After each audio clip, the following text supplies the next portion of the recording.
안녕하십니까? 주님의 평화가 여러분과 함께하길 빕니다. 오늘 우리는 역사의 한 페이지 속으로 들어가 한 평범한 사제가 어떻게 성인이 되었는지, 그리고 그의 삶이 오늘날 우리에게 어떤 메시지를 던지는지에 대한 깊은 묵상의 시간을 갖고자 합니다. 오늘 우리가 나눌 이야기가 여러분의 마음에 작은 울림을 준다면 구독과 좋아요를 통해 이 은총의 여정에 동행해 주십시오. 여러분의 작은 손길이 더 많은 이들에게 선한 이야기를 전하는 씨앗이 될 것입니다. 하느님의 축복이 여러분의 나눔 위에 가득하길 기도합니다. 오늘 이야기의 주인공은 아르스의 본당 신부로 더 잘 알려진 성요한 마리아 비안네입니다. 그는 모든 본당 신부들의 수호성인으로 공경받고 있습니다. 우리 주변에는 언제나 우리를 위해 기도하고 애쓰시는 본당 신부님들이 계십니다.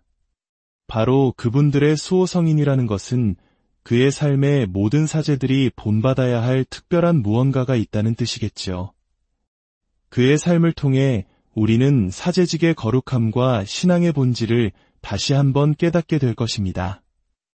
성요한 마리아 비안네는 1786년 프랑스에서 태어나 1859년에 선종했습니다. 그의 삶은 그야말로 격동의 시대 한가운데에 있었습니다. 그가 태어났을 무렵 프랑스는 대혁명의 소용돌이에 휩싸여 있었습니다. 교회는 억압의 상징으로 여겨졌고 수많은 성당이 문을 닫거나 모욕적인 장소로 변했습니다. 사제들은 재판에 회부되거나 숨어 지내야 했으며 신자들은 자신의 신앙을 지키기 위해 목숨을 걸어야 했습니다. 이러한 시대적 배경은 우리 한국 천주교회의 초기 역사와도 놀랍도록 닮아 있습니다. 조선 후기 우리의 신앙 선조들 역시 극심한 박해 속에서 신앙을 지키기 위해 깊은 산골이나 남의 집광에 모여 몰래 미사를 드렸습니다. 비안네 성인 또한 그러한 환경에서 자랐습니다. 그의 가족은 매우 독실한 가톨릭 신자였으며 아이들에게 신앙을 물려주기 위해 위험을 무릅쓰고 비밀 미사를 찾아다녔습니다.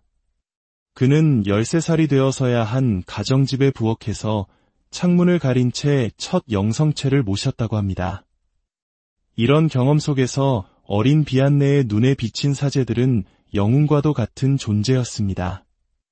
목숨을 걸고 신자들에게 하느님의 말씀을 전하고 성사를 직전하는 그들의 모습은 그의 마음에 깊은 감명을 주었고 사제가 되겠다는 성소의 싹을 틔웠습니다. 하지만 그의 길은 순탄치 않았습니다. 혁명의 혼란 속에서 정규 교육을 제대로 받지 못했고 농사일로 바쁜 집안의 넷째 아들이었던 그는 배움의 시기를 놓쳤습니다. 사제가 되기로 결심하고 신학교에 들어갔을 때 그의 나이는 이미 20살에 가까웠습니다. 특히 라틴어와 같은 학문적 소양이 부족하여 학업에 큰 어려움을 겪었습니다. 많은 이들이 그가 사제가 되기에는 너무 부족하다고 수군거렸습니다. 그러나 그의 곁에는 그의 진가를 알아본 은인이 있었습니다. 한 노련한 신부님은 비안네의 학업 능력은 부족할지 몰라도 그의 마음속에 하느님을 향한 뜨거운 사랑과 거룩함이 가득하다는 것을 꿰뚫어 보았습니다. 그 신부님은 주교님을 찾아가 이렇게 설득했습니다. 이 청년의 지식은 부족할지 모르나 그의 신심은 모든 것을 보완하고도 남습니다. 결국 주교는 그의 깊은 신심을 믿고 그에게 사제품을 주었습니다. 사제가 된 그는 프랑스의 아주 작고 외딴 마을 아르스로 발령받았습니다. 당시 아르스는 주민이 겨우 230여 명에 불과한 작은 마을이었지만 영적으로는 완전히 황폐한 곳이었습니다. 혁명을 거치며 신앙은 사람들의 마음에서 멀어졌고 주일에도 성당에 가는 대신 밭에 나가 일하거나 선술집에서 시간을 보내는 것이 일상이었습니다. 주교는 젊은 비안네 신부에게 그곳엔 신앙이 거의 없소. 가서 그 마을에 신앙을 심어주시오라는 어려운 과제를 주었습니다. 아르스에 도착한 비안네 신부는 이 메마른 땅을 어떻게 다시 하느님의 밭으로 일굴 수 있을지 깊이 고뇌했습니다.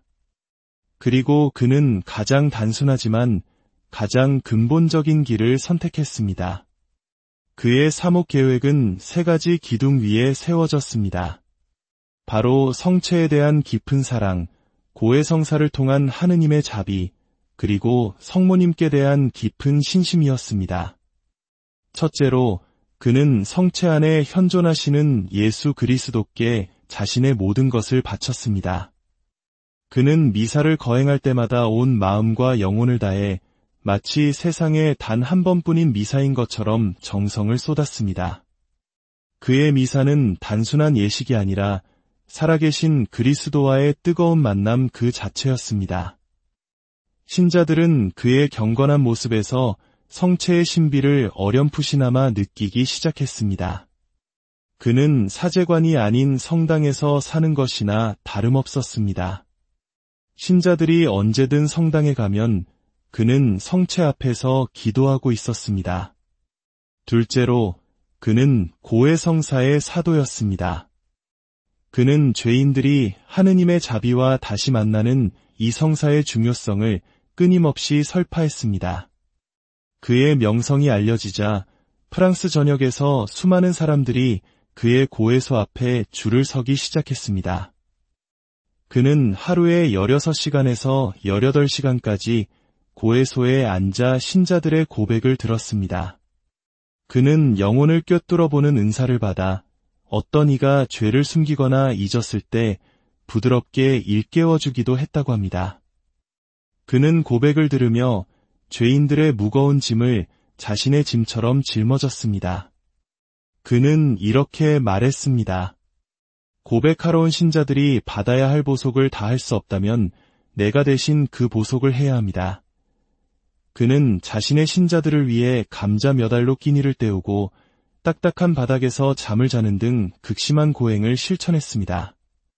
그의 삶 자체가 신자들의 죄를 대신 갚는 보속이었습니다. 셋째로, 그의 모든 사목 활동의 바탕에는 성모 마리아에 대한 깊은 신뢰와 사랑이 있었습니다. 그는 성모님을 통해 예수님께 나아가는 것이 가장 안전하고 빠른 길임을 알았고 신자들에게 끊임없이 묵주기도를 바칠 것을 권했습니다. 그의 이러한 헌신적인 삶은 악의 세력에게는 큰 위협이었습니다. 그는 평생 악마의 직접적인 공격과 방해에 시달렸다고 전해집니다. 악마는 한밤중에 그의 침대를 흔들고 끔찍한 소리를 내며 그를 괴롭혔습니다. 하지만 비안네 신부는 이러한 영적 싸움을 두려워하지 않았습니다. 오히려 그는 악마가 나를 괴롭힌다는 것은 내가 그의 왕국에서 영혼들을 빼앗아오고 있다는 좋은 증거라며 담대하게 맞섰습니다. 그의 헌신은 메마른 땅에 내리는 단비와 같았습니다. 아르스 마을은 기적처럼 변하기 시작했습니다.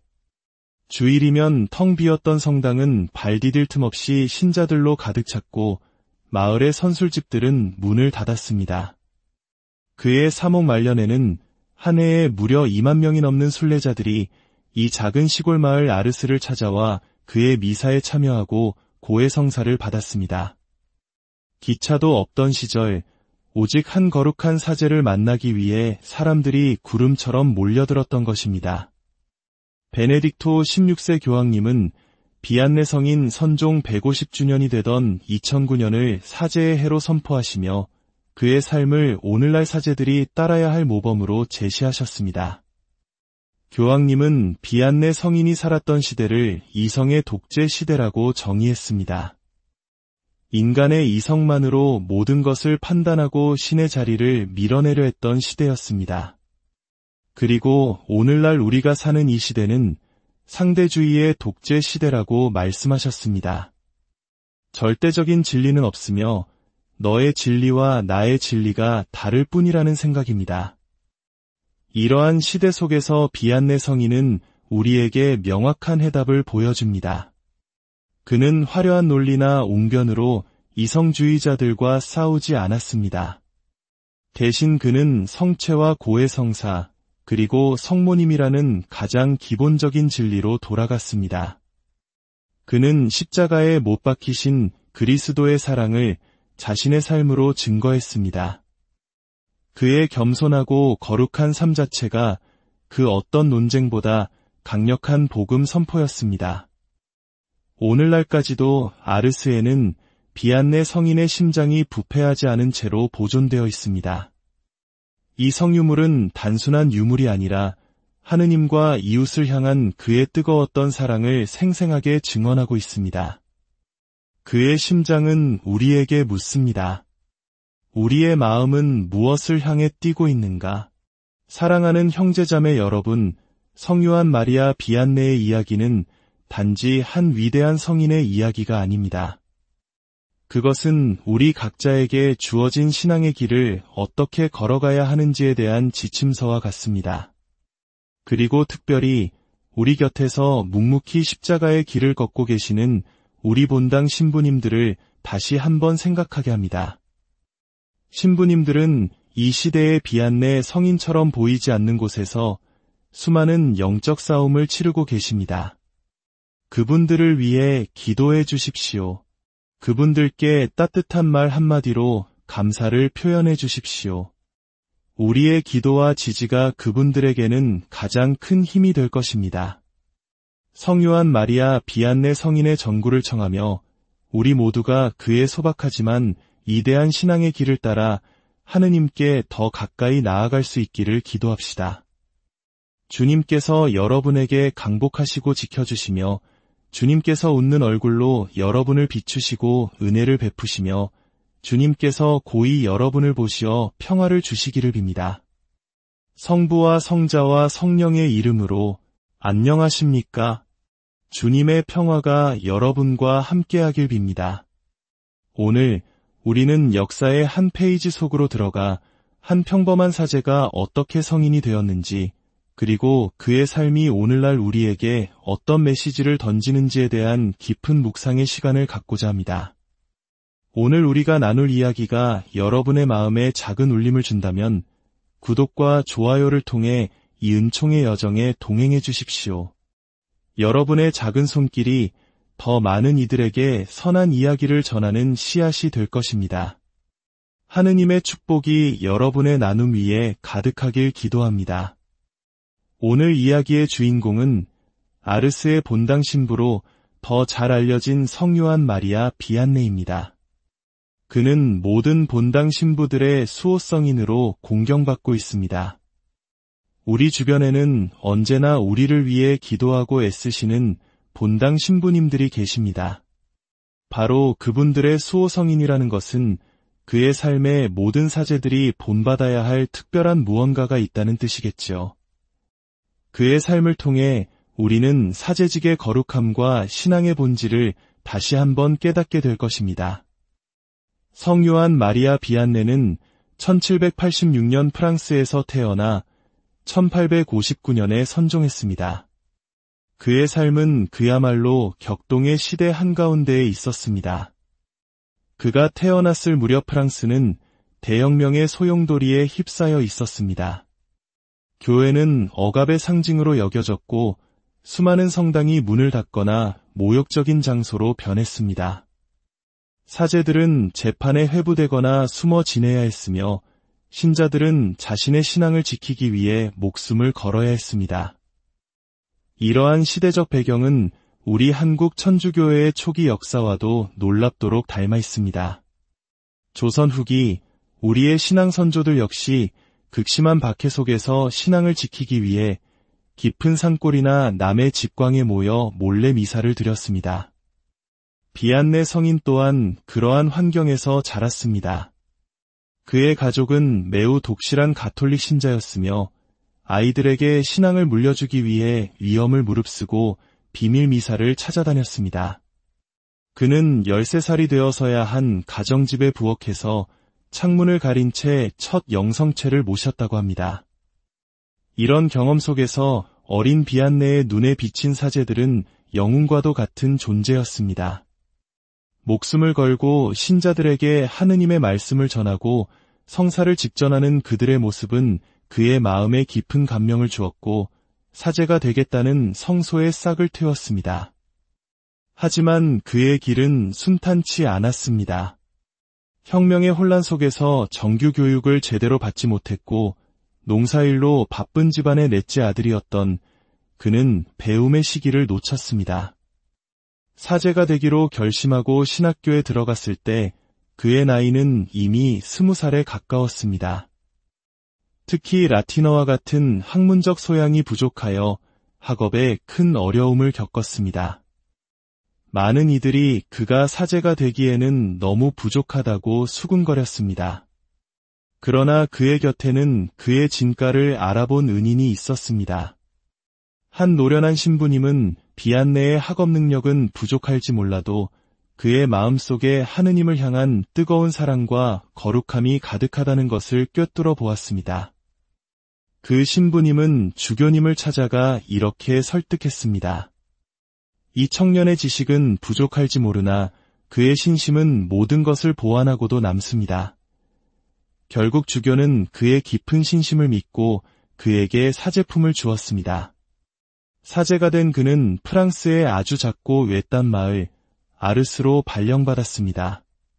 당시 아르스는 주민이 겨우 230여 명에 불과한 작은 마을이었지만 영적으로는 완전히 황폐한 곳이었습니다. 혁명을 거치며 신앙은 사람들의 마음에서 멀어졌고 주일에도 성당에 가는 대신 밭에 나가 일하거나 선술집에서 시간을 보내는 것이 일상이었습니다. 주교는 젊은 비안네 신부에게 그곳엔 신앙이 거의 없소.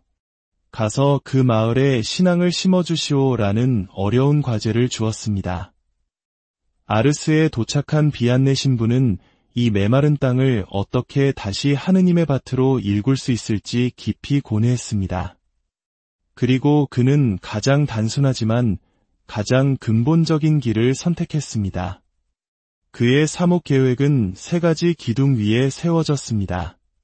바로 성체에 대한 깊은 사랑, 고해성사를 통한 하느님의 자비, 그리고 성모님께 대한 깊은 신심이었습니다. 첫째로, 그는 성체 안에 현존하시는 예수 그리스도께 자신의 모든 것을 바쳤습니다. 그는 미사를 거행할 때마다 온 마음과 영혼을 다해 마치 세상에 단 한 번뿐인 미사인 것처럼 정성을 쏟았습니다. 그의 미사는 단순한 예식이 아니라 살아계신 그리스도와의 뜨거운 만남 그 자체였습니다. 신자들은 그의 경건한 모습에서 성체의 신비를 어렴풋이나마 느끼기 시작했습니다. 그는 사제관이 아닌 성당에서 사는 것이나 다름없었습니다. 신자들이 언제든 성당에 가면 그는 성체 앞에서 기도하고 있었습니다. 둘째로, 그는 고해성사의 사도였습니다. 그는 죄인들이 하느님의 자비와 다시 만나는 이 성사의 중요성을 끊임없이 설파했습니다. 그의 명성이 알려지자 프랑스 전역에서 수많은 사람들이 그의 고해소 앞에 줄을 서기 시작했습니다. 그는 하루에 16시간에서 18시간까지 고해소에 앉아 신자들의 고백을 들었습니다. 그는 영혼을 꿰뚫어 보는 은사를 받아 어떤 이가 죄를 숨기거나 잊었을 때 부드럽게 일깨워주기도 했다고 합니다.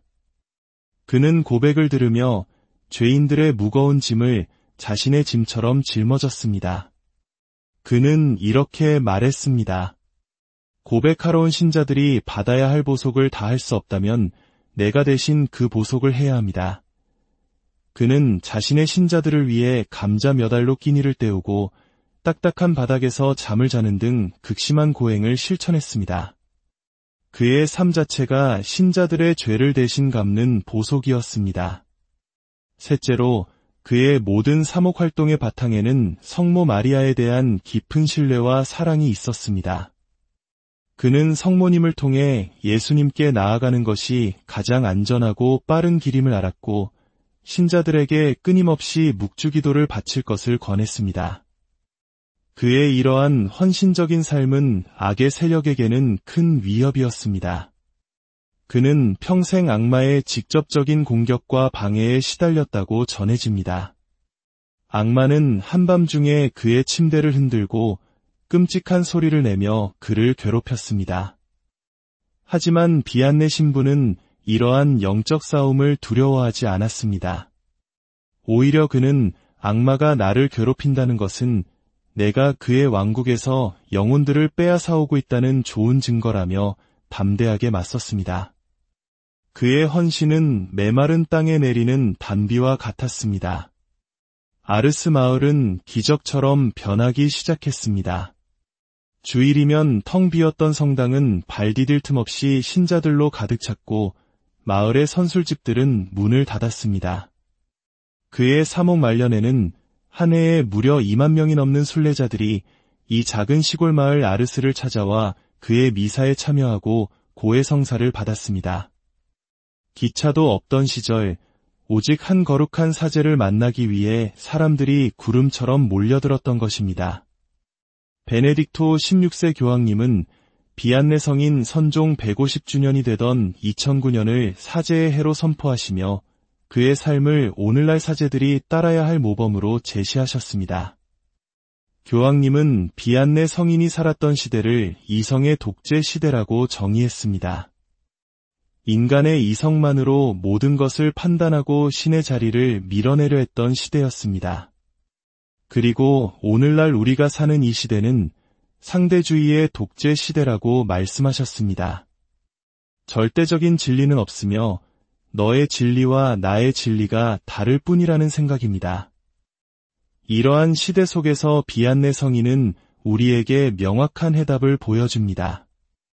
그는 화려한 논리나 웅변으로 이성주의자들과 싸우지 않았습니다.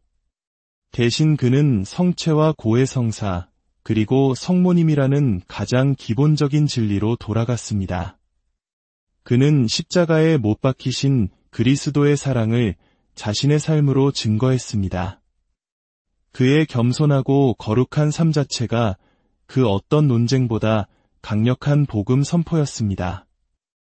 오늘날까지도 아르스에는 비안네 성인의 심장이 부패하지 않은 채로 보존되어 있습니다. 이 성유물은 단순한 유물이 아니라 하느님과 이웃을 향한 그의 뜨거웠던 사랑을 생생하게 증언하고 있습니다. 그의 심장은 우리에게 묻습니다. 우리의 마음은 무엇을 향해 뛰고 있는가? 사랑하는 형제자매 여러분, 성유한 마리아 비안네의 이야기는 단지 한 위대한 성인의 이야기가 아닙니다. 그것은 우리 각자에게 주어진 신앙의 길을 어떻게 걸어가야 하는지에 대한 지침서와 같습니다. 그리고 특별히 우리 곁에서 묵묵히 십자가의 길을 걷고 계시는 우리 본당 신부님들을 다시 한번 생각하게 합니다. 신부님들은 이 시대의 비안네 성인처럼 보이지 않는 곳에서 수많은 영적 싸움을 치르고 계십니다. 그분들을 위해 기도해 주십시오. 그분들께 따뜻한 말 한마디로 감사를 표현해 주십시오. 우리의 기도와 지지가 그분들에게는 가장 큰 힘이 될 것입니다. 성유한 마리아 비안네 성인의 전구를 청하며 우리 모두가 그의 소박하지만 이대한 신앙의 길을 따라 하느님께 더 가까이 나아갈 수 있기를 기도합시다. 주님께서 여러분에게 강복하시고 지켜주시며 주님께서 웃는 얼굴로 여러분을 비추시고 은혜를 베푸시며 주님께서 고이 여러분을 보시어 평화를 주시기를 빕니다. 성부와 성자와 성령의 이름으로 안녕하십니까? 주님의 평화가 여러분과 함께하길 빕니다. 오늘 우리는 역사의 한 페이지 속으로 들어가 한 평범한 사제가 어떻게 성인이 되었는지, 그리고 그의 삶이 오늘날 우리에게 어떤 메시지를 던지는지에 대한 깊은 묵상의 시간을 갖고자 합니다. 오늘 우리가 나눌 이야기가 여러분의 마음에 작은 울림을 준다면 구독과 좋아요를 통해 이 은총의 여정에 동행해 주십시오. 여러분의 작은 손길이 더 많은 이들에게 선한 이야기를 전하는 씨앗이 될 것입니다. 하느님의 축복이 여러분의 나눔 위에 가득하길 기도합니다. 오늘 이야기의 주인공은 아르스의 본당 신부로 더 잘 알려진 성유한 마리아 비안네입니다. 그는 모든 본당 신부들의 수호성인으로 공경받고 있습니다.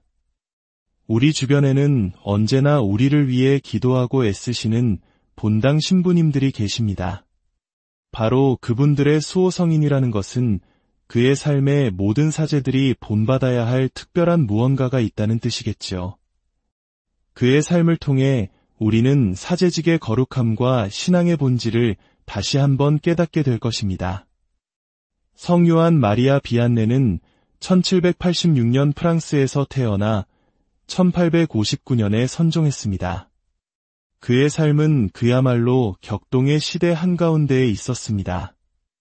그가 태어났을 무렵 프랑스는 대혁명의 소용돌이에 휩싸여 있었습니다. 교회는 억압의 상징으로 여겨졌고 수많은 성당이 문을 닫거나 모욕적인 장소로 변했습니다. 사제들은 재판에 회부되거나 숨어 지내야 했으며 신자들은 자신의 신앙을 지키기 위해 목숨을 걸어야 했습니다. 이러한 시대적 배경은 우리 한국 천주교회의 초기 역사와도 놀랍도록 닮아 있습니다.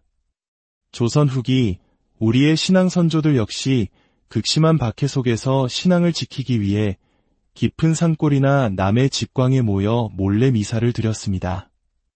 비안네 성인 또한 그러한 환경에서 자랐습니다.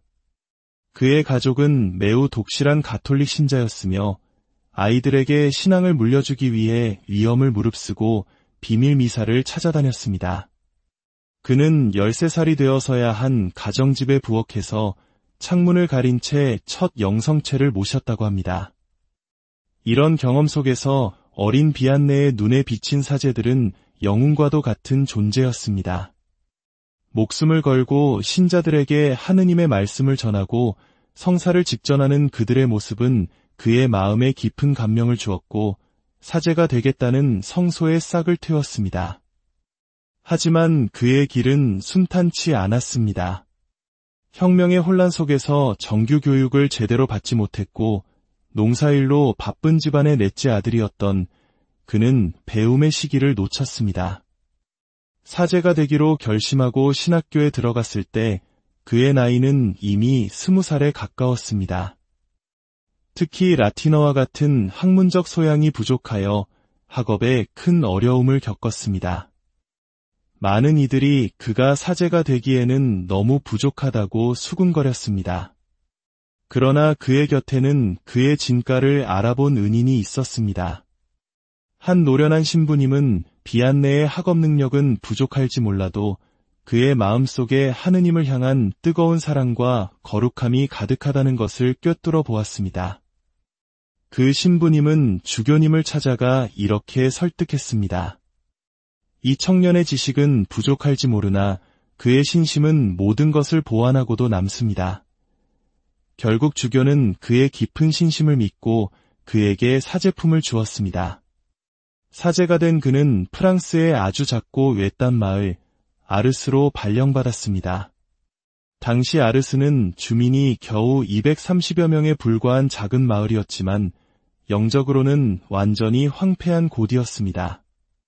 혁명을 거치며 신앙은 사람들의 마음에서 멀어졌고 주일에도 성당에 가는 대신 밭에 나가 일하거나 선술집에서 시간을 보내는 것이 일상이었습니다. 주교는 젊은 비안네 신부에게 그곳엔 신앙이 거의 없소. 가서 그 마을에 신앙을 심어주시오라는 어려운 과제를 주었습니다. 아르스에 도착한 비안네 신부는 이 메마른 땅을 어떻게 다시 하느님의 밭으로 일굴 수 있을지 깊이 고뇌했습니다. 그리고 그는 가장 단순하지만 가장 근본적인 길을 선택했습니다. 그의 사목 계획은 3가지 기둥 위에 세워졌습니다. 바로 성체에 대한 깊은 사랑, 고해성사를 통한 하느님의 자비, 그리고 성모님께 대한 깊은 신심이었습니다. 첫째로, 그는 성체 안에 현존하시는 예수 그리스도께 자신의 모든 것을 바쳤습니다. 그는 미사를 거행할 때마다 온 마음과 영혼을 다해 마치 세상에 단 한 번뿐인 미사인 것처럼 정성을 쏟았습니다. 그의 미사는 단순한 예식이 아니라 살아계신 그리스도와의 뜨거운 만남 그 자체였습니다. 신자들은 그의 경건한 모습에서 성체의 신비를 어렴풋이나마 느끼기 시작했습니다. 그는 사제관이 아닌 성당에서 사는 것이나 다름없었습니다. 신자들이 언제든 성당에 가면 그는 성체 앞에서 기도하고 있었습니다. 둘째로, 그는 고해성사의 사도였습니다. 그는 죄인들이 하느님의 자비와 다시 만나는 이 성사의 중요성을 끊임없이 설파했습니다. 그의 명성이 알려지자 프랑스 전역에서 수많은 사람들이 그의 고해소 앞에 줄을 서기 시작했습니다. 그는 하루에 16시간에서 18시간까지 고해소에 앉아 신자들의 고백을 들었습니다. 그는 영혼을 꿰뚫어보는 은사를 받아 어떤 이가 죄를 숨기거나 잊었을 때 부드럽게 일깨워주기도 했다고 합니다. 그는 고백을 들으며 죄인들의 무거운 짐을 자신의 짐처럼 짊어졌습니다. 그는 이렇게 말했습니다. 고백하러 온 신자들이 받아야 할 보속을 다 할 수 없다면 내가 대신 그 보속을 해야 합니다. 그는 자신의 신자들을 위해 감자 몇 알로 끼니를 때우고 딱딱한 바닥에서 잠을 자는 등 극심한 고행을 실천했습니다. 그의 삶 자체가 신자들의 죄를 대신 갚는 보속이었습니다. 셋째로, 그의 모든 사목 활동의 바탕에는 성모 마리아에 대한 깊은 신뢰와 사랑이 있었습니다. 그는 성모님을 통해 예수님께 나아가는 것이 가장 안전하고 빠른 길임을 알았고 신자들에게 끊임없이 묵주기도를 바칠 것을 권했습니다. 그의 이러한 헌신적인 삶은 악의 세력에게는 큰 위협이었습니다. 그는 평생 악마의 직접적인 공격과 방해에 시달렸다고 전해집니다. 악마는 한밤중에 그의 침대를 흔들고 끔찍한 소리를 내며 그를 괴롭혔습니다. 하지만 비안네 신부는 이러한 영적 싸움을 두려워하지 않았습니다. 오히려 그는 악마가 나를 괴롭힌다는 것은 내가 그의 왕국에서 영혼들을 빼앗아오고 있다는 좋은 증거라며 담대하게 맞섰습니다. 그의 헌신은 메마른 땅에 내리는 단비와 같았습니다. 아르스 마을은 기적처럼 변하기 시작했습니다. 주일이면 텅 비었던 성당은 발 디딜 틈 없이 신자들로 가득 찼고 마을의 선술집들은 문을 닫았습니다. 그의 사목 말년에는 한 해에 무려 2만 명이 넘는 순례자들이 이 작은 시골 마을 아르스를 찾아와 그의 미사에 참여하고 고해성사를 받았습니다. 기차도 없던 시절 오직 한 거룩한 사제를 만나기 위해 사람들이 구름처럼 몰려들었던 것입니다. 베네딕토 16세 교황님은 비안네 성인 선종 150주년이 되던 2009년을 사제의 해로 선포하시며 그의 삶을 오늘날 사제들이 따라야 할 모범으로 제시하셨습니다. 교황님은 비안네 성인이 살았던 시대를 이성의 독재 시대라고 정의했습니다. 인간의 이성만으로 모든 것을 판단하고 신의 자리를 밀어내려 했던 시대였습니다. 그리고 오늘날 우리가 사는 이 시대는 상대주의의 독재 시대라고 말씀하셨습니다. 절대적인 진리는 없으며 너의 진리와 나의 진리가 다를 뿐이라는 생각입니다. 이러한 시대 속에서 비안네 성인은 우리에게 명확한 해답을 보여줍니다. 그는 화려한 논리나 웅변으로 이성주의자들과 싸우지 않았습니다. 대신 그는 성체와 고해성사, 그리고 성모님이라는 가장 기본적인 진리로 돌아갔습니다. 그는 십자가에 못 박히신 그리스도의 사랑을 자신의 삶으로 증거했습니다. 그의 겸손하고 거룩한 삶 자체가 그 어떤 논쟁보다 강력한 복음 선포였습니다. 오늘날까지도 아르스에는 비안네 성인의 심장이 부패하지 않은 채로 보존되어 있습니다. 이 성유물은 단순한 유물이 아니라 하느님과 이웃을 향한 그의 뜨거웠던 사랑을 생생하게 증언하고 있습니다. 그의 심장은 우리에게 묻습니다. 우리의 마음은 무엇을 향해 뛰고 있는가? 사랑하는 형제자매 여러분, 성유한 마리아 비안네의 이야기는 단지 한 위대한 성인의 이야기가 아닙니다. 그것은 우리 각자에게 주어진 신앙의 길을 어떻게 걸어가야 하는지에 대한 지침서와 같습니다. 그리고 특별히 우리 곁에서 묵묵히 십자가의 길을 걷고 계시는 우리 본당 신부님들을 다시 한번 생각하게 합니다. 신부님들은 이 시대의 비안내 성인처럼 보이지 않는 곳에서 수많은 영적 싸움을 치르고 계십니다. 그분들을 위해 기도해 주십시오. 그분들께 따뜻한 말 한마디로 감사를 표현해 주십시오. 우리의 기도와 지지가 그분들에게는 가장 큰 힘이 될 것입니다. 성요한 마리아 비안내 성인의 전구를 청하며 우리 모두가 그의 소박하지만 위대한 신앙의 길을 따라 하느님께 더 가까이 나아갈 수 있기를 기도합시다. 주님께서 여러분에게 강복하시고 지켜주시며 주님께서 웃는 얼굴로 여러분을 비추시고 은혜를 베푸시며 주님께서 고이 여러분을 보시어 평화를 주시기를 빕니다. 성부와 성자와 성령의 이름으로 안녕하십니까? 주님의 평화가 여러분과 함께하길 빕니다. 오늘 우리는 역사의 한 페이지 속으로 들어가 한 평범한 사제가 어떻게 성인이 되었는지, 그리고 그의 삶이 오늘날 우리에게 어떤 메시지를 던지는지에 대한 깊은 묵상의 시간을 갖고자 합니다. 오늘 우리가 나눌 이야기가 여러분의 마음에 작은 울림을 준다면 구독과 좋아요를 통해 이 은총의 여정에 동행해 주십시오. 여러분의 작은 손길이 더 많은 이들에게 선한 이야기를 전하는 씨앗이 될 것입니다. 하느님의 축복이 여러분의 나눔 위에 가득하길 기도합니다. 오늘 이야기의 주인공은 아르스의 본당 신부로 더 잘 알려진 성요한 마리아 비안네입니다.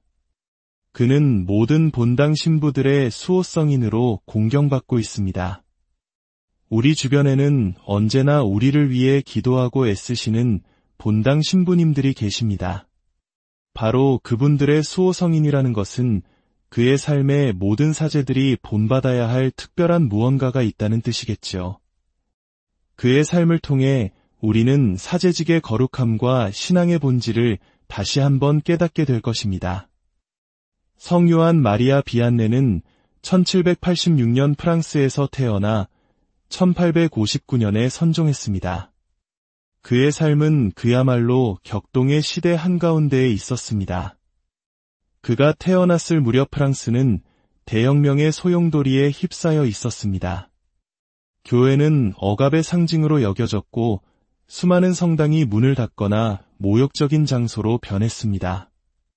사제들은 재판에 회부되거나 숨어 지내야 했으며 신자들은 자신의 신앙을 지키기 위해 목숨을 걸어야 했습니다. 이러한 시대적 배경은 우리 한국 천주교회의 초기 역사와도 놀랍도록 닮아 있습니다. 조선 후기 우리의 신앙 선조들 역시 극심한 박해 속에서 신앙을 지키기 위해 깊은 산골이나 남의 집광에 모여 몰래 미사를 드렸습니다. 비안네 성인 또한 그러한 환경에서 자랐습니다. 그의 가족은 매우 독실한 가톨릭 신자였으며 아이들에게 신앙을 물려주기 위해 위험을 무릅쓰고 비밀 미사를 찾아다녔습니다. 그는 13살이 되어서야 한 가정집에 부엌에서 창문을 가린 채 첫 영성체를 모셨다고 합니다. 이런 경험 속에서 어린 비안네의 눈에 비친 사제들은 영웅과도 같은 존재였습니다.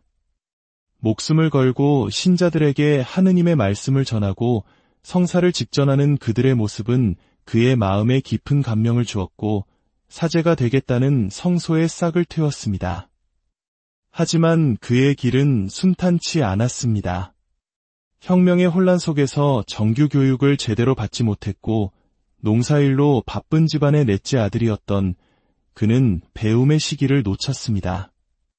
사제가 되기로 결심하고 신학교에 들어갔을 때 그의 나이는 이미 20살에 가까웠습니다. 특히 라틴어와 같은 학문적 소양이 부족하여 학업에 큰 어려움을 겪었습니다. 많은 이들이 그가 사제가 되기에는 너무 부족하다고 수군거렸습니다. 그러나 그의 곁에는 그의 진가를 알아본 은인이 있었습니다. 한 노련한 신부님은 비안네의 학업 능력은 부족할지 몰라도 그의 마음속에 하느님을 향한 뜨거운 사랑과 거룩함이 가득하다는 것을 꿰뚫어 보았습니다. 그 신부님은 주교님을 찾아가 이렇게 설득했습니다. 이 청년의 지식은 부족할지 모르나 그의 신심은 모든 것을 보완하고도 남습니다. 결국 주교는 그의 깊은 신심을 믿고 그에게 사제품을 주었습니다. 사제가 된 그는 프랑스의 아주 작고 외딴 마을 아르스로 발령받았습니다. 당시 아르스는 주민이 겨우 230여 명에 불과한 작은 마을이었지만 영적으로는 완전히 황폐한 곳이었습니다. 혁명을 거치며 신앙은 사람들의 마음에서 멀어졌고 주일에도 성당에 가는 대신 밭에 나가 일하거나 선술집에서 시간을 보내는 것이 일상이었습니다. 주교는 젊은 비안네 신부에게 그곳엔 신앙이 거의 없소. 가서 그 마을에 신앙을 심어주시오라는 어려운 과제를 주었습니다. 아르스에 도착한 비안네 신부는 이 메마른 땅을 어떻게 다시 하느님의 밭으로 일굴 수 있을지 깊이 고뇌했습니다. 그리고 그는 가장 단순하지만 가장 근본적인 길을 선택했습니다. 그의 사목 계획은 3가지 기둥 위에 세워졌습니다. 바로 성체에 대한 깊은 사랑, 고해성사를 통한 하느님의 자비, 그리고 성모님께 대한 깊은 신심이었습니다. 첫째로, 그는 성체 안에 현존하시는 예수 그리스도께 자신의 모든 것을 바쳤습니다. 그는 미사를 거행할 때마다 온 마음과 영혼을 다해 마치 세상에 단 한 번뿐인 미사인 것처럼 정성을 쏟았습니다. 그의 미사는 단순한 예식이 아니라 살아계신 그리스도와의 뜨거운 만남 그 자체였습니다. 신자들은 그의 경건한 모습에서 성체의 신비를 어렴풋이나마 느끼기 시작했습니다. 그는 사제관이 아닌 성당에서 사는 것이나 다름없었습니다. 신자들이 언제든 성당에 가면 그는 성체 앞에서 기도하고 있었습니다. 둘째로, 그는 고해성사의 사도였습니다. 그는 죄인들이 하느님의 자비와 다시 만나는 이 성사의 중요성을 끊임없이 설파했습니다. 그의 명성이 알려지자 프랑스 전역에서 수많은 사람들이 그의 고해소 앞에 줄을 서기 시작했습니다. 그는 하루에 16시간에서 18시간까지 고해소에 앉아 신자들의 고백을 들었습니다. 그는 영혼을 꿰뚫어 보는 은사를 받아 어떤 이가 죄를 숨기거나 잊었을 때 부드럽게 일깨워주기도 했다고 합니다. 그는 고백을 들으며 죄인들의 무거운 짐을 자신의 짐처럼 짊어졌습니다. 그는 이렇게 말했습니다. 고백하러 온 신자들이 받아야 할 보속을 다할 수 없다면 내가 대신 그 보속을 해야 합니다. 그는 자신의 신자들을 위해 감자 몇 알로 끼니를 때우고 딱딱한 바닥에서 잠을 자는 등 극심한 고행을 실천했습니다. 그의 삶 자체가 신자들의 죄를 대신 갚는 보속이었습니다. 셋째로, 그의 모든 사목 활동의 바탕에는 성모 마리아에 대한 깊은 신뢰와 사랑이 있었습니다. 그는 성모님을 통해 예수님께 나아가는 것이 가장 안전하고 빠른 길임을 알았고 신자들에게 끊임없이 묵주기도를 바칠 것을 권했습니다. 그의 이러한 헌신적인 삶은 악의 세력에게는 큰 위협이었습니다. 그는 평생 악마의 직접적인 공격과 방해에 시달렸다고 전해집니다. 악마는 한밤중에 그의 침대를 흔들고 끔찍한 소리를 내며 그를 괴롭혔습니다. 하지만 비안네 신부는 이러한 영적 싸움을 두려워하지 않았습니다. 오히려 그는 악마가 나를 괴롭힌다는 것은 내가 그의 왕국에서 영혼들을 빼앗아오고 있다는 좋은 증거라며 담대하게 맞섰습니다. 그의 헌신은 메마른 땅에 내리는 단비와 같았습니다. 아르스 마을은 기적처럼 변하기 시작했습니다. 주일이면 텅 비었던 성당은 발 디딜 틈 없이 신자들로 가득 찼고 마을의 선술집들은 문을 닫았습니다. 그의 사목 말년에는 한 해에 무려 2만 명이 넘는 순례자들이 이 작은 시골 마을 아르스를 찾아와 그의 미사에 참여하고 고해성사를 받았습니다. 기차도 없던 시절 오직 한 거룩한 사제를 만나기 위해 사람들이 구름처럼 몰려들었던 것입니다. 베네딕토 16세 교황님은 비안네 성인 선종 150주년이 되던 2009년을 사제의 해로 선포하시며 그의 삶을 오늘날 사제들이 따라야 할 모범으로 제시하셨습니다. 교황님은 비안네 성인이 살았던 시대를 이성의 독재 시대라고 정의했습니다. 인간의 이성만으로 모든 것을 판단하고 신의 자리를 밀어내려 했던 시대였습니다. 그리고 오늘날 우리가 사는 이 시대는 상대주의의 독재 시대라고 말씀하셨습니다. 절대적인 진리는 없으며 너의 진리와 나의 진리가 다를 뿐이라는 생각입니다.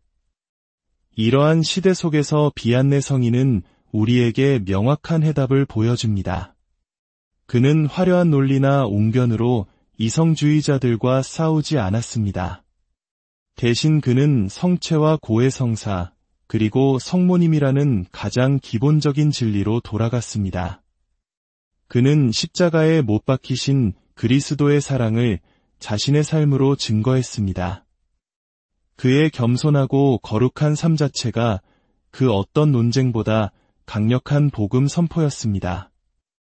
오늘날까지도 아르스에는 비안네 성인의 심장이 부패하지 않은 채로 보존되어 있습니다. 이 성유물은 단순한 유물이 아니라 하느님과 이웃을 향한 그의 뜨거웠던 사랑을 생생하게 증언하고 있습니다. 그의 심장은 우리에게 묻습니다. 우리의 마음은 무엇을 향해 뛰고 있는가? 사랑하는 형제자매 여러분, 성유한 마리아 비안네의 이야기는 단지 한 위대한 성인의 이야기가 아닙니다. 그것은 우리 각자에게 주어진 신앙의 길을 어떻게 걸어가야 하는지에 대한 지침서와 같습니다. 그리고 특별히 우리 곁에서 묵묵히 십자가의 길을 걷고 계시는 우리 본당 신부님들을 다시 한번 생각하게 합니다. 신부님들은 이 시대의 비안네 성인처럼 보이지 않는 곳에서 수많은 영적 싸움을 치르고 계십니다. 그분들을 위해 기도해 주십시오. 그분들께 따뜻한 말 한마디로 감사를 표현해 주십시오. 우리의 기도와 지지가 그분들에게는 가장 큰 힘이 될 것입니다. 성유한 마리아 비안네 성인의 전구를 청하며 우리 모두가 그의 소박하지만 이대한 신앙의 길을 따라 하느님께 더 가까이 나아갈 수 있기를 기도합시다. 주님께서 여러분에게 강복하시고 지켜주시며 주님께서 웃는 얼굴로 여러분을 비추시고 은혜를 베푸시며 주님께서 고이 여러분을 보시어 평화를 주시기를 빕니다.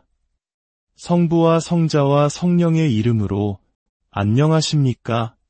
주님의 평화가 여러분과 함께하길 빕니다. 오늘 우리는 역사의 한 페이지 속으로 들어가 한 평범한 사제가 어떻게 성인이 되었는지, 그리고 그의 삶이 오늘날 우리에게 어떤 메시지를 던지는지에 대한 깊은 묵상의 시간을 갖고자 합니다. 오늘 우리가 나눌 이야기가 여러분의 마음에 작은 울림을 준다면 구독과 좋아요를 통해 이 은총의 여정에 동행해 주십시오. 여러분의 작은 손길이 더 많은 이들에게 선한 이야기를 전하는 씨앗이 될 것입니다. 하느님의 축복이 여러분의 나눔 위에 가득하길 기도합니다. 오늘 이야기의 주인공은 아르스의 본당 신부로 더 잘 알려진 성유한 마리아 비안네입니다. 그는 모든 본당 신부들의 수호성인으로 공경받고 있습니다. 우리 주변에는 언제나 우리를 위해 기도하고 애쓰시는 본당 신부님들이 계십니다. 바로 그분들의 수호성인이라는 것은 그의 삶에 모든 사제들이 본받아야 할 특별한 무언가가 있다는 뜻이겠죠. 그의 삶을 통해 우리는 사제직의 거룩함과 신앙의 본질을 다시 한번 깨닫게 될 것입니다. 성유한 마리아 비안네는 1786년 프랑스에서 태어나 1859년에 선종했습니다. 그의 삶은 그야말로 격동의 시대 한가운데에 있었습니다. 그가 태어났을 무렵 프랑스는 대혁명의 소용돌이에 휩싸여 있었습니다. 교회는 억압의 상징으로 여겨졌고 수많은 성당이 문을 닫거나 모욕적인 장소로 변했습니다. 사제들은 재판에 회부되거나 숨어 지내야 했으며 신자들은 자신의 신앙을 지키기 위해 목숨을 걸어야 했습니다. 이러한 시대적 배경은 우리 한국 천주교회의 초기 역사와도 놀랍도록 닮아 있습니다. 조선 후기 우리의 신앙 선조들 역시 극심한 박해 속에서 신앙을 지키기 위해 깊은 산골이나 남의 집광에 모여 몰래 미사를 드렸습니다.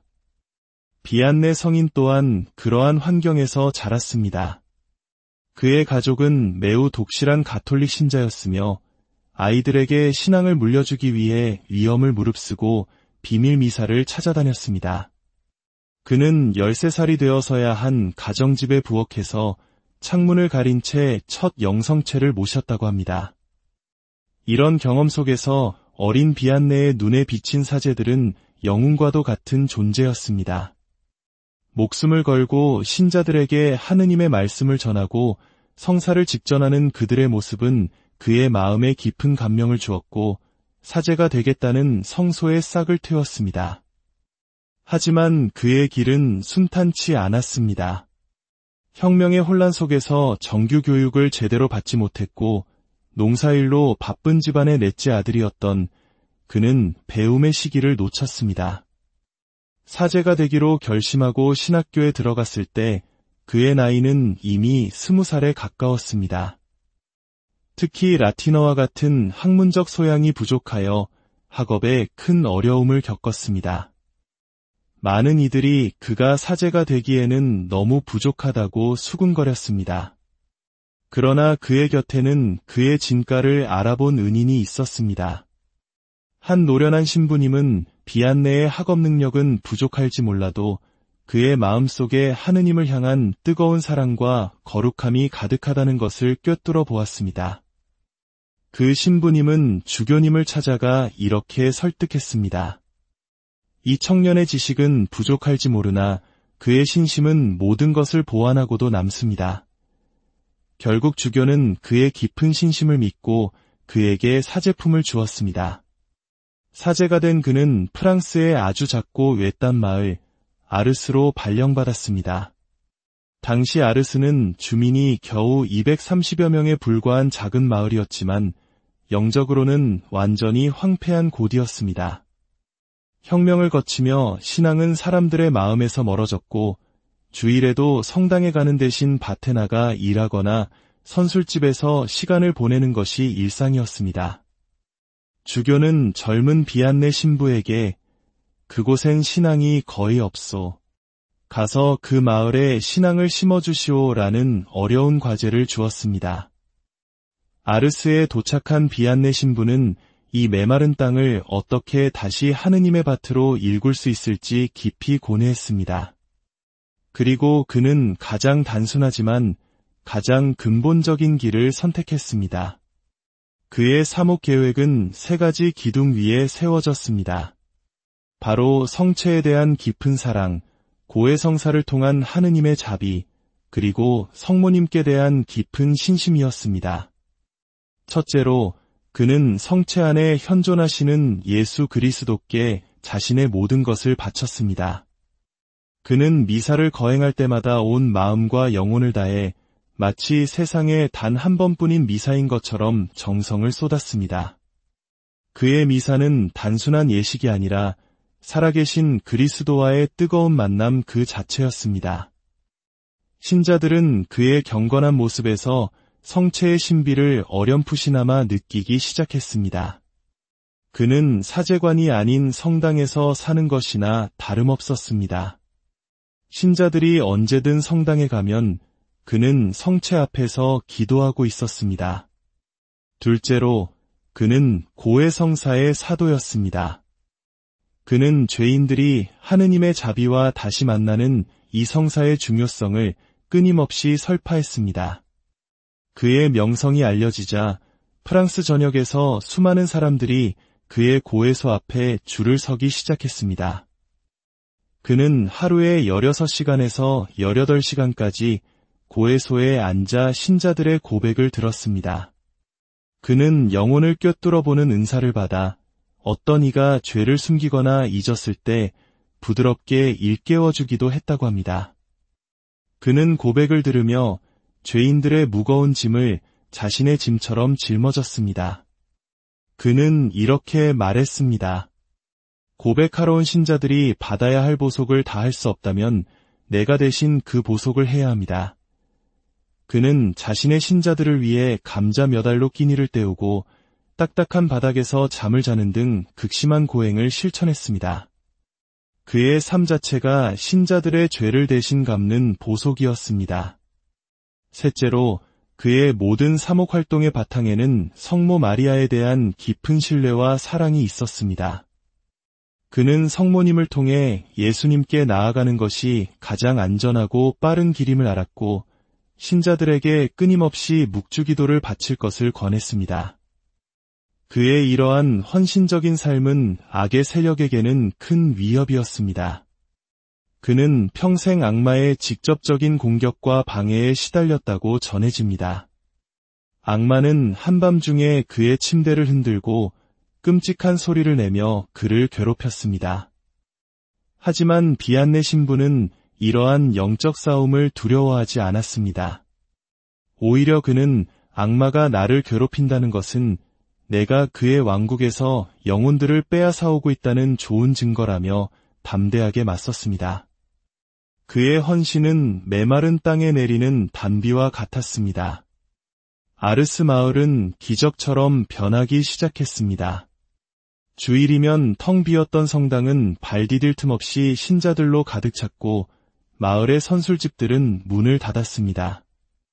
그의 사목 말년에는 한 해에 무려 2만 명이 넘는 순례자들이 이 작은 시골 마을 아르스를 찾아와 그의 미사에 참여하고 고해 성사를 받았습니다. 기차도 없던 시절 오직 한 거룩한 사제를 만나기 위해 사람들이 구름처럼 몰려들었던 것입니다. 베네딕토 16세 교황님은 비안네 성인 선종 150주년이 되던 2009년을 사제의 해로 선포하시며 그의 삶을 오늘날 사제들이 따라야 할 모범으로 제시하셨습니다. 교황님은 비안네 성인이 살았던 시대를 이성의 독재 시대라고 정의했습니다. 인간의 이성만으로 모든 것을 판단하고 신의 자리를 밀어내려 했던 시대였습니다. 그리고 오늘날 우리가 사는 이 시대는 상대주의의 독재 시대라고 말씀하셨습니다. 절대적인 진리는 없으며 너의 진리와 나의 진리가 다를 뿐이라는 생각입니다. 이러한 시대 속에서 비안네 성인은 우리에게 명확한 해답을 보여줍니다. 그는 화려한 논리나 웅변으로 이성주의자들과 싸우지 않았습니다. 대신 그는 성체와 고해 성사, 그리고 성모님이라는 가장 기본적인 진리로 돌아갔습니다. 그는 십자가에 못 박히신 그리스도의 사랑을 자신의 삶으로 증거했습니다. 그의 겸손하고 거룩한 삶 자체가 그 어떤 논쟁보다 강력한 복음 선포였습니다. 오늘날까지도 아르스에는 비안네 성인의 심장이 부패하지 않은 채로 보존되어 있습니다. 이 성유물은 단순한 유물이 아니라 하느님과 이웃을 향한 그의 뜨거웠던 사랑을 생생하게 증언하고 있습니다. 그의 심장은 우리에게 묻습니다. 우리의 마음은 무엇을 향해 뛰고 있는가? 사랑하는 형제자매 여러분, 성유한 마리아 비안네의 이야기는 단지 한 위대한 성인의 이야기가 아닙니다. 그것은 우리 각자에게 주어진 신앙의 길을 어떻게 걸어가야 하는지에 대한 지침서와 같습니다. 그리고 특별히 우리 곁에서 묵묵히 십자가의 길을 걷고 계시는 우리 본당 신부님들을 다시 한번 생각하게 합니다. 신부님들은 이 시대의 비안네 성인처럼 보이지 않는 곳에서 수많은 영적 싸움을 치르고 계십니다. 그분들을 위해 기도해 주십시오. 그분들께 따뜻한 말 한마디로 감사를 표현해 주십시오. 우리의 기도와 지지가 그분들에게는 가장 큰 힘이 될 것입니다. 성유한 마리아 비안네 성인의 전구를 청하며 우리 모두가 그의 소박하지만 이대한 신앙의 길을 따라 하느님께 더 가까이 나아갈 수 있기를 기도합시다. 주님께서 여러분에게 강복하시고 지켜주시며 주님께서 웃는 얼굴로 여러분을 비추시고 은혜를 베푸시며 주님께서 고이 여러분을 보시어 평화를 주시기를 빕니다. 성부와 성자와 성령의 이름으로 안녕하십니까? 주님의 평화가 여러분과 함께하길 빕니다. 오늘 우리는 역사의 한 페이지 속으로 들어가 한 평범한